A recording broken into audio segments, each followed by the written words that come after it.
I'm going to go through a few things for this radio. Common questions that I've been getting. And most of these are things that you can figure out if you just play with the radio a little bit, but hopefully this will prevent people from having to text me at 2 o'clock in the morning needing to learn how to Bluetooth their phone to this. And I'll go through a bunch of stuff, so prepare for a long video. Miles per hour right here. If it's in kilometers an hour, you hold your finger where it says kilometers per hour, you just hold your finger there, and it changes to miles per hour and kilometers per hour. So hold there for a second.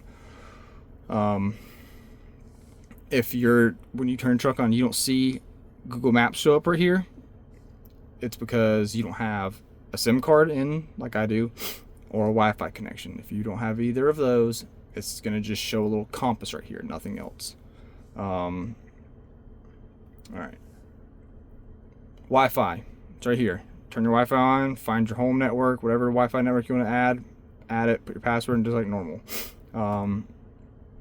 SIM cards, you put it in the little black box that comes on the wiring harness. I've been told AT&T and Verizon SIM cards don't work well with this radio. I have T-Mobile, luckily, so those work great. You just put the SIM card in and it works. If you're having SIM card issues, I can't help you. Call your cell phone provider and they should be able to help you, but there's nothing I can do about that one. Under general, this is where you can select the native app for navigation that'll pop up on the screen. You open it up, pick what you want. What your voice app you want it to be. Voltage display, if you want your battery's voltage to be displayed up here in the corner, turn that on like I have. What screen you want to open up when you first turn the radio on. USB device startup, that's for the factory USB port. It's down here underneath the air conditioning controls. If you want whatever is plugged into there, like if you plug your phone in there for Android Auto or Apple CarPlay, it will automatically start it the second it's connected. You can have a power delay on it so that when you turn the truck off, the radio stays on for however many seconds. I have mine set for 3. If you are using an aftermarket microphone, it's right here, back mic switch, you turn it to post mic, and that will make it work for the microphone plug that's on the back of the wiring harness instead of the one right here below the AC vent. For factory, password's 3368. You can change the launcher here. I just have mine as the regular one. For switch back car camera, that's just which input you want the backup camera to be. If you don't have the 360 camera version, it'll just say default. Don't really need to change any of this stuff. Sleep mode settings, I usually tell people to set it to outage instead of dormancy. When it's set to outage, that prevents any like lagging or the radio to be slow, or there's times where people said their backup camera stopped working and it's just a black screen. If you set it to outage, that pretty much gets rid of all that. It allows the radio to fully shut down, work out any bugs it has. I have it in dormancy right now because I'm testing it, just because I got the 360 version of the radio, and I wanted to see if they worked out those kinks. If your brightness is too high and you've changed it all the way in the display settings down, it's still too bright, you can go here, enter password. It's 5768. Lower it all the way. I have mine lowered all the way because I want it to be dark. Wire settings, I've never done anything in there. Protocol, that's what it should be. The only difference will be the last one based on your trim level. Mileage, miles per hour, you change the miles unit, miles, tire pressure, PSI. When you turn your radio on, you have the little air conditioning things come up on the screen, and you want those off because we can't use that with our trucks. Turn that off. Temperature unit, Fahrenheit. You shouldn't have to change any of this stuff. as long as you have the correct protocol settings, then it should be fine. Display, here is where you change it to brightness. You can set up either custom adjustments or sunset to sunrise for day and night. I have mine always in night mode, so I have it set for daytime, because there's no way to set it permanent in nighttime mode unless you enable developer options, but we're not going to go into that. So mine's set from like midnight to 11:59 the next day to be in night mode. So for 1 minute it'll be in day mode, but I don't ever drive it 11:59. Sound, this is where you can change, like when you put in reverse, if the radio goes down in volume. I turned loud on. I have an aftermarket sound system. My truck had the JBL. I took all that out. I put Alpine speakers all throughout it, 2 JL10 subs, and a 5-channel Kenwood amp. But even if you have the factory, if you turn it on loud, it sounds better. When you first install this, only your dash speakers work. That's because the radio powers the dash speakers, and the amp that's under the passenger seat powers the rest of the speakers. You need to come into here and turn amp on off and turn it to on where it's yellow. Turn the truck off, turn the truck back on, and the amp should turn on. That fixes it 99 out of 100 times. This noise reduction switch, if you turn that on, if you hear like static noise coming from your speakers when there's no music playing, if you turn the noise reduction switch on, it takes that out. And that's pretty much it. If you want to enable developer options, you go to About Device and you tap on the build number like 7 times, and it'll have a little window that pops up here that tells you how many more times you have to press it, and then you can enable developer options. And then you go to System, Developer Options, and there's a whole bunch of stuff you can do. I think the password's 7870. Yeah, and there's a whole bunch of stuff you can do. If you do enable this, one thing that you should do is look for, let's see if I can find it.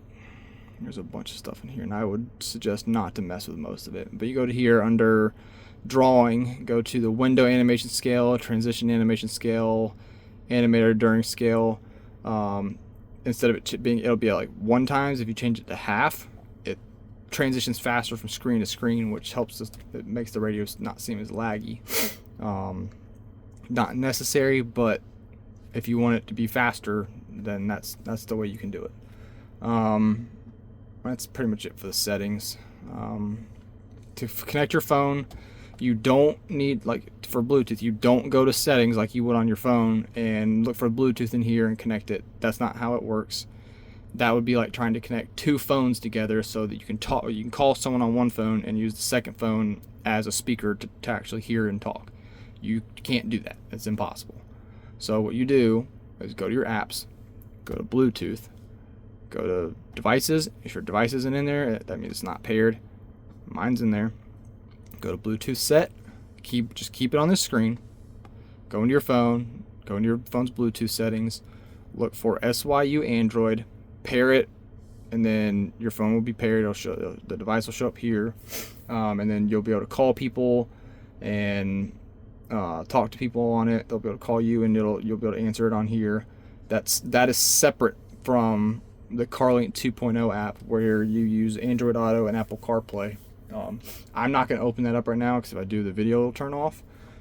But what you do is you click on it, and for Android Auto, anyone uses Android, your phone will automatically detect it and it'll just connect. For Apple users, most people have to go into their settings and look up, like search CarPlay, or pull up the little setting where you find CarPlay in the settings, and look for the SYU Android in that and connect to it and pair.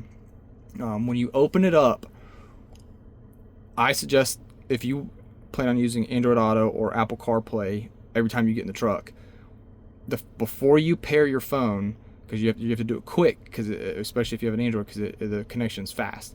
You click on it, and up here in the corner there'll be a little gear wheel for settings. Click on that quick, and then it'll pull up the settings menu, and it'll have an auto connect setting. If you turn that on, then when you turn the truck on, your phone will automatically connect. You won't have to come into here and open up the app. I'll go into equalizer in a minute. The steering wheel controls, there's the settings to be able to change steering wheel controls. This does not work for our truck. We can't alter the steering wheel controls. That little CAN bus box, the little red one that's connected into the wiring harness, is what dictates the steering wheel controls, and it's programmed to use the factory one, so we can't change that. If you have the front camera, it's more likely to be under the ADAS recorder. This app store, there's a few apps in there from the people that program this radio, but you can't really download them. Then they're just, it's always going to say there's an update, but you can't update them. Update your apps through the Google Play Store. It's that one. And that's where you can download all your apps. These are just mostly apps I've downloaded. This is this route one. I haven't even opened it since I got this new radio. It's going to show your route history. It's pretty cool. I haven't even driven the truck since I got this radio. I still haven't calibrated the 360 cameras. Haven't had a day where it hasn't rained yet. So under vehicle settings, you got all these down here: trip info, history, base info, amplifier, TPMS, setup. A lot of the stuff you're not gonna be able to change. You'll click on it and nothing will happen. But most of it, you can find this in the actual radio settings to change stuff. The only things you can really change are the like headlight sensitivity. You can change that. Interior dome light on off, stuff like that. I use the Carista OBD2 sensor plug, and I change all my stuff through that. It's easier and more effective.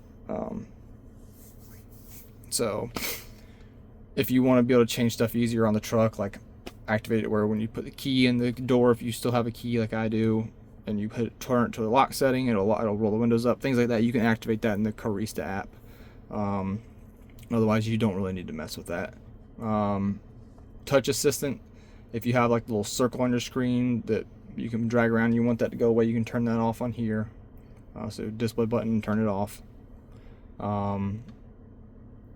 Just like a phone, if you have too many apps open at once, it's going to bog down. Go to here, close them out, and that's what it'll look like when you don't have a internet connection. That's what you'll see. Like I said, when I turn my radio on, it comes to that because I have a SIM card. You can swipe up from the bottom of the screen. This little setting things up. You can change your volume, hit home. You can go home from any app, and there's your equalizer. Set this up however you want.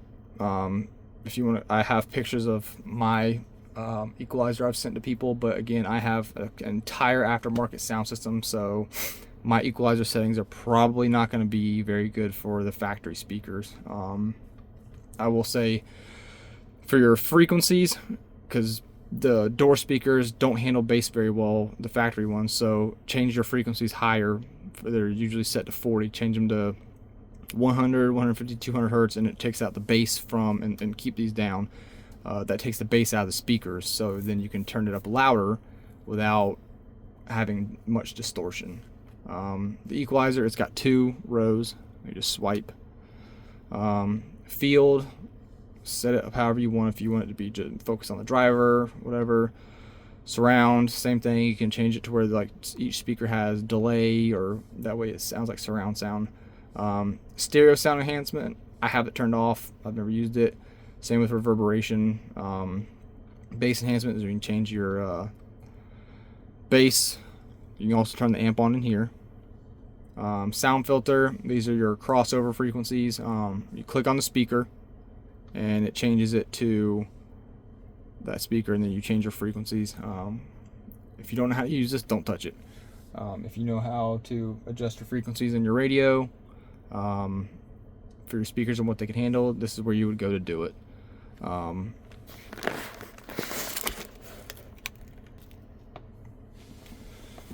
But yeah, don't change these if you don't know how to do it. It's gonna end up messing up the way your speakers sound. You can always click default if you mess up. And that's pretty much it for the equalizer. It's a very, very good equalizer. I had the Alpine Halo 11 before this, and it does not even compare to this one. You can change your color of your truck in here, change the background of your plate and everything, put your plate in. If you want to change your color of your car, your truck, or the model, there's different models in here. I think like Tacoma, Tundra, Cybertruck, Raptor, 4Runner. If you want to come up on the screen where when you open a door, not only does the little truck icon over here show the door open, but it shows it over here too. Just like it's going to be like a picture of like a white car. You can turn that on. I don't want that on because I don't want a sedan popping up on my screen. These two apps they'll be blank. You can set them wherever you want. Right here, this thing. If you hold your finger there, you can select 4 apps like for quick access. Like I said, and if you go into when you open up the vehicle settings, if you click base info, the temperature will automatically pop up here, but it will only pop up if you open this up. Otherwise, that's not going to pop up every time you turn the radio on. I mean, that's pretty much it. You can also swipe down here and your notifications will be there. You can turn night mode on. It's like a blue light filter. And the Wi-Fi, turn it all on, off. Hotspot, change your brightness, your volume, turn the screen off, whatever. Do all here. This is pretty much just a tablet. So if you have any experience with an Android tablet, this is gonna be very easy. Like I said, this is the 360 camera radio, so it's got this. Again, I haven't calibrated the cameras yet, so it still looks a little funky, but this is it. It's pretty awesome. Like I said, you can still see like how my running board's there because I haven't calibrated them. But you can click 2D and 3D. So there's 2D for the front. If you touch it, it shows you like a different view. The rear, which is this is a massive upgrade from the factory backup camera. You can change it to 2 different types of views. Left camera, right mirror camera, and again, this is just 2D. You click this and it shows you both sides. So like if you want to park, you can get it aligned in your driveway easily, or parking spot. And then you can go to 3D, and then you can pan around the truck, and you can switch this from this side to this side, and flop the screen if you want. You can record from here. If you touch this right here where it says logo, it will like slowly make the truck like opaque, like it'll start to be see-through, and then eventually the truck will disappear, but only your wheels will be there, and then the wheels will disappear and there'll be nothing there. So if that happens to you and you're like, where did the little truck logo go, or animation go, just keep touching that until it pops back up. And I'll make another video once I get this calibrated, so you can see better how it is, but it's pretty good. I don't have any complaints, especially considering I didn't have a 360 camera before this. And it looks fuzzy here because it's not calibrated, but you can see like how like at the back, like it's clear. Mostly the front is clear. It'll be better once, it'll all be clear once it's calibrated. You can calibrate it here. You can also change your car model. It has like every car in the world on here that you can pick. You just click car model and it brings up a whole plethora of cars. You can change the style of the lines that are on the screen. When you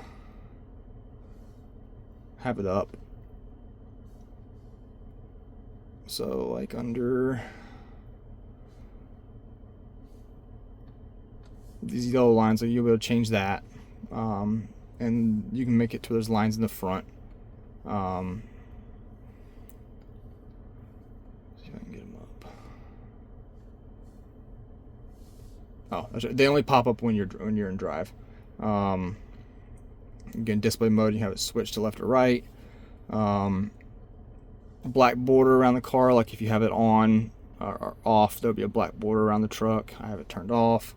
The 2D ruler on the backup camera, that's like the parking lines, you can turn that on and off. Oh shit.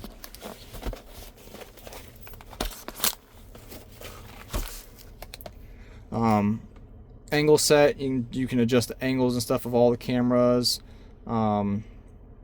Trigger it to turn on when you turn signals on for certain speeds. These cameras have more or less a built-in like collision warning stuff. It's not going to actually stop your truck or anything, but the screen will warn you, and you'll hear an audible note. I have it turned off because the truck does that itself. You can have it to where the cameras will pop when you first open the door. Picture in picture, if not in reverse. So what that is if like when you turn your turn signal on, instead of the whole screen going to this, you can have it towards just like a smaller square. And I have that on because I don't want the whole screen to go to the cameras. Output delays, show your speed on here. It's in kilometers an hour, and I need to find out from Cartrimhime if you can change that. I haven't found how to do it yet. This is the parameter. That's where you go to stitch the cameras together. You go splice. There's a lot of settings in there, a lot of options for different types of cameras.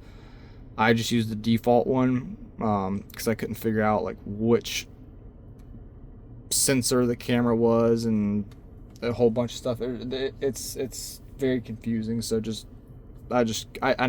a, depending on what kind of calibration mats you get, the radio says it can automatically calibrate it. I tried it. It was windy, so the mats kept blowing away because they're just cloth. And my driveway sloped, so it didn't work. So I tried doing it manually for real quick, but then my wife needed me, so I couldn't finish. But that's where you'll go to do it. And I mean that's pretty much it. Like I said, these cameras are awesome. You can go to 3D view and then touch this, and this little red circle pops up, and you just touch each dot and it brings you to that view setting. You can also adjust the picture of each camera. I don't know what this is. I need to see if Cartrimhime can figure that out or tell me. So like turn signal, turn it on, pops up, goes away pretty quickly. Same thing, right one, goes away. Backing up, that's what it goes to, and it does turn with you, which is really nice. Like I said, this is a massive upgrade from the factory camera. This alone is worth it. The brackets that come with the cameras aren't the best. The one for the backup camera, I don't know how you'd be able to mount it inside the factory tailgate handle with it. I designed my own in CAD software and 3D printed it. So if you want one of those, you can reach out to me, and I will sell one to you. I made a mount for the front camera too, and I put it. I have the limited style grill. So if you have the honeycomb grill or something else, I know the honeycomb grill, there's a lot of options already out there to be able to mount front cameras. There is nothing for the limited grill or other grills. So if you have a limited grill or a different type of grill with like horizontal lines, my mount should work for your front camera. The side cameras come with little rubber grommets to be able to mount them. It comes with 2 flat ones and 2 angled ones. I used the angle ones. I mean, that's pretty much it. Hopefully this answers most people's questions. The biggest thing is to play around with it and go through the settings, go through everything, and try and figure it out. You can't expect to know how to do everything on it if you haven't gone through it to try and at least figure it out. But I think I covered most of the stuff the big stuff where people have had issues, and most of the big questions that people have asked me. So if this doesn't answer your question, you can feel free to reach out to me. My contact info is on the Tundra forum. So yeah.